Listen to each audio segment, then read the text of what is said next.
بسم الله الرحمن الرحيم. نعلم جميعا أهمية هذه الزيارة ومثيلتها، لأن زيارة أمير المؤمنين كما يعتقده ويؤمن به كل سكان افريقيا الغربية، بلدان سكان افريقيا الغربية. مالي من البلدان الكبيرة التي لنا معها تاريخ مشترك وعلاقات مشتركة، وهي كما ورد في خطاب مولانا أمير المؤمنين بالأمس في حفلة تنصيب الرئيس أو في حفلة بداية عهد الرئيس، امتداد يعني التوابت المشتركة، هي امتداد من المغرب إلى هذه البلدان، وهذه البلدان ما زالت محافظة ووفية لهذه التوابت وتريد أن تبقى وترى أن أمير المؤمنين هو أمير المؤمنين بالنسبة لسكان هذه البلدان. وقد رأيتم الفرحة الجماهيرية، الجمهور من جمهور واسع من السكان الذين عبروا بهتافاتهم وبتأثر كبير وعاطفة جياشة على هذا التعلق بإمارة المؤمنين، وكثير منهم كان يتكلم عن البيعة الشرعية التي هي بيعة روحية قبل كل شيء بالنسبة لملك المغرب من لدن هؤلاء، سواء كانوا شيوخ طرق أو كانوا علماء أو كانوا عامة الناس. وقد رأيتم أنه حفظه الله استقبل بالأمس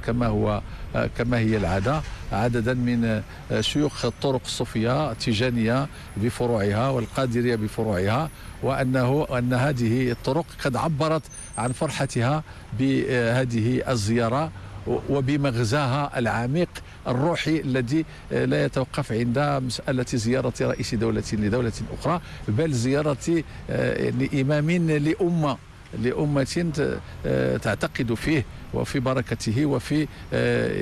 مغزاه وفي نسبه الشريف. وكذلك اليوم رأيتم أنه قد أقيمت صلاة الجمعة في أكبر مساجد باماكو، وأن هذا المسجد كان غصا بآلاف المصلين، ورأيتم يعني الحماس الذي كان في هؤلاء المصلين، كيف اعتبروا أن الصلاة في هذه الجمعة صلاة فيها بركة كبيرة إلى جانب أداء الفرض الواجب صلاة الجمعة. ورأيتم أن الإمام قد خصص جانبا مهما من خطبته لحمد الله تعالى وشكره على هذه الزيارة التي هي زيارة أمير المؤمنين وزيارة سبط النبي الأمين، زيارة تحيي أواصر هذه العلائق الروحية بين البلدان. وبعد ذلك رأيتم أن بعد صلاة الجمعة تم توقيع اتفاقية